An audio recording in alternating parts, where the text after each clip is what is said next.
Hi, I am Susan. Welcome to my channel Healthy Yummy Bites. ഇന്ന് നമുക്ക് high protein ആയിട്ടുള്ള ഒരു healthy salad sprout salad തയ്യാറാക്കുന്നത് എങ്ങനെയെന്ന് നോക്കാം. വളരെ ഈസിയായി തയ്യാറാക്കാവുന്ന ഈ സ്പ്രൗട്ട് സാലഡ് കഴിക്കുന്നത് വെയിറ്റ് ലോസിന് അത്യുത്തമമാണ്. സ്പ്രൗട്ട്സ് തയ്യാറാക്കുന്നതിനായി 1/2 കപ്പ് ചെറുപയർ ഒരു ബൗളിലേക്ക് എടുക്കുക. അതിലേക്ക് പയർ മുങ്ങി കിടക്കത്തക്കവണ്ണം വെള്ളം ഒഴിക്കണം. Overnight 6 to 8 hours കുതിർത്തെടുക്കാം. 8 മണിക്കൂറിന് ശേഷം ഇവിടെ കാണുന്നത് പോലെ ചെറുപയർ നന്നായി കുതിർന്ന് സോളനായി വരും. ഇതിപ്പോൾ വെള്ളം മാറ്റി കഴുകിയെടുക്കാം. ഇതിനെയും ഒരു നീറ്റ് വെറ്റ് ക്ലോത്ത് ഉപയോഗിച്ച് അടച്ച് 12 hours മാറ്റി വെക്കാം. ഞാനിത് രാത്രിയിലാണ് വെക്കുന്നത്. രാവിലെ ആകുമ്പോൾ തുറന്നു നോക്കാം. നിങ്ങൾക്ക് കാണാമല്ലോ, പയർ ജെർമിനേറ്റ് ചെയ്ത് ചെറിയ മുള വന്നിട്ടുണ്ട്.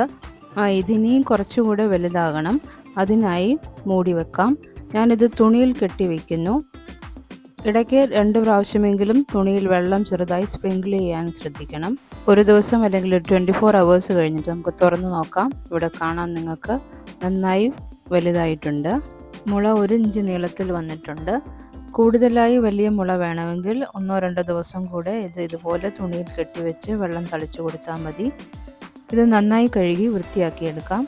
മുളപ്പിച്ചെടുത്ത പയറിൽ ധാരാളം പ്രോട്ടീൻസും ഫൈബറും അയണും മഗ്നീഷ്യവും സിങ്കും ഒക്കെ ഉണ്ട്. ഇത് ഡെയിലി ഡയറ്റിൽ ഇൻക്ലൂഡ് ചെയ്യുന്നത് വളരെ ഉപകാരമായിരിക്കും. ആവശ്യത്തിനെടുത്ത ശേഷം ബാക്കി ഫ്രിഡ്ജിൽ സൂക്ഷിക്കാവുന്നതാണ്. ഇതിൻ്റെ റോ ടേസ്റ്റ് മാറി കിട്ടുന്നതിന് വേണ്ടി ഒന്ന് സ്റ്റീം ചെയ്തെടുക്കാം. അതിനുവേണ്ടി ഒരു സ്ട്രെയിനർ ഉപയോഗിച്ചോ അല്ലെങ്കിൽ ഒരു ഇഡ്ഡലി സ്റ്റീമർ ഉപയോഗിച്ചോ ഇതുപോലെ സ്റ്റീം ചെയ്തെടുക്കാം. സ്ട്രെയിനറിൻ്റെ ഈ ഹോൾസിൽ കൂടെ സ്റ്റീം വന്ന് വെന്ത് കിട്ടും. വെള്ളം തിളച്ച ശേഷം 10 മിനിറ്റത്തേക്ക് സ്റ്റീം ചെയ്യാം. വേറെ ഒരു മെത്തേഡ് ഉള്ളത്, പയറിലേക്ക് ബോയിൽഡ് വാട്ടർ ഒഴിച്ച് 10 മിനിറ്റ് മാറ്റി വെക്കണം. ഞാൻ പയറിൽ ഒരു 1/4 ടീസ്പൂൺ ഉപ്പിട്ട് കൊടുത്തിട്ടുണ്ട്.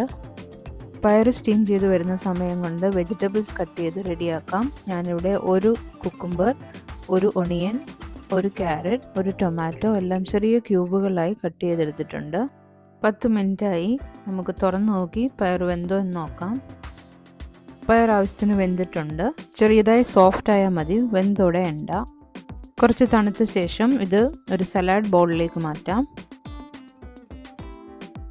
പയറിലേക്ക് ആവശ്യാനുസരണം അല്പം ഉപ്പ് ചേർത്തിളക്കാം. ഇതിൻ്റെ കൂടെ നമ്മൾ കട്ട് ചെയ്ത് റെഡിയാക്കി വെച്ചിരിക്കുന്ന വെജിറ്റബിൾസ് ഓരോന്നായിട്ട് മിക്സ് ചെയ്യാം.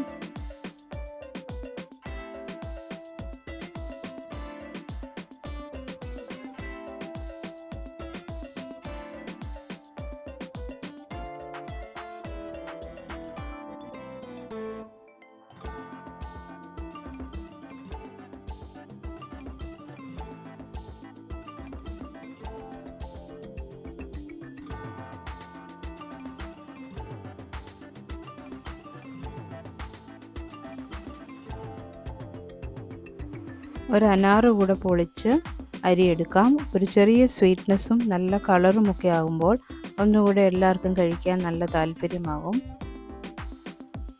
ചെറുനാരങ്ങയുടെ നീരും റെഡിയാക്കി വെക്കാം. അതിനുവേണ്ടി ചെറുനാരങ്ങ ഇതുപോലെ ഒന്ന് നല്ലതായി പ്രസ് ചെയ്താൽ നല്ലതായി നീരെടുക്കാൻ പെട്ടെന്ന് സാധിക്കും. 1/2 ടീസ്പൂൺ ഫ്രഷായി കഷ് ചെയ്തെടുത്ത കുരുമുളക് ചേർക്കാം. കുരുമുളകിൻ്റെ ടേസ്റ്റ് ഇഷ്ടമില്ലാത്തവർ പച്ചമുളക് ചെറുതായി അരിഞ്ഞ് ചേർക്കുക. നാരങ്ങ നീരെടുത്തതും ചേർത്ത് കൊടുക്കാം. ഇങ്ങനെ ചുറ്റി ഒഴിക്കുക. 1.5 നാരങ്ങയുടെ നീരാണ് ഞാനിപ്പം ഒഴിച്ചത്. എടുത്തു വച്ചിരിക്കുന്ന അനാറും ചേർത്ത് കൊടുക്കാം. ആവശ്യത്തിന് ചേർത്ത് എല്ലാം കൂടെ നന്നായി ഇളക്കി യോജിപ്പിക്കാം.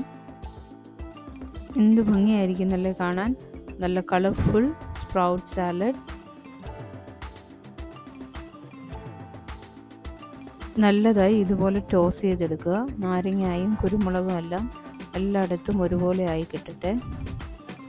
ഇതിലേക്ക് ഒരു പിടി മല്ലിയില ചെറുതായി അരിഞ്ഞത് ചേർത്ത് കൊടുക്കാം. വീണ്ടും നന്നായി എല്ലാം കൂടെ ഒന്ന് ഇളക്കി യോജിപ്പിക്കുക. ക്രഞ്ചിനെസ്സിനായി കുറച്ച് നട്ട്സ് കട്ട് ചെയ്തത് ചേർത്ത് കൊടുക്കാം. ഞാനിവിടെ ബദാം ചെറുതായി കട്ട് ചെയ്തത് ഇട്ട് കൊടുക്കുന്നു. വളരെ ഈസിയായി ഉണ്ടാക്കാൻ പറ്റുന്ന colourful and healthy sprout salad. Protein rich ആയിട്ടുള്ള ഈ സാലഡ് വെയിറ്റ് ലോസിന് ഹെൽപ്പ് ചെയ്യും. സ്റ്റൊമക്ക് ഫില്ലിംഗ് ആയിട്ടുള്ള ഈ സാലഡ് ഡെയിലി ഒരു നേരമെങ്കിലും നമ്മൾ ഭക്ഷണത്തിൽ ഇൻക്ലൂഡ് ചെയ്യണം. ഈ ഒരു ബോൾ സാലഡ് കഴിച്ചാൽ നല്ല സ്റ്റൊമക്ക് ഫില്ലിംഗ് ആയിരിക്കും. ടിഫിനിലൊക്കെ കൊണ്ടുപോയി കഴിക്കാൻ പറ്റിയ ഹെൽത്തി സാലഡാണ്. ടിഫിനിൽ എടുക്കുമ്പോൾ സോൾട്ട് സെപ്പറേറ്റായി പാക്ക് ചെയ്ത് എടുത്താൽ നല്ലതായിരിക്കും. ക്രഞ്ചി ആയിട്ടിരിക്കാൻ അത് സഹായിക്കും. വെജിറ്റബിൾസ് വെള്ളം വിടാതെ ഇരിക്കാൻ വേണ്ടിയാണ്. ഈ സാലഡ് റെസിപ്പി ഇഷ്ടമായെങ്കിൽ വീഡിയോ ലൈക്ക് ചെയ്യാനും ഷെയർ ചെയ്യാനും ഓർക്കണേ. ചാനൽ സബ്സ്ക്രൈബ് ചെയ്ത് സപ്പോർട്ട് ചെയ്യണേ. Thank you.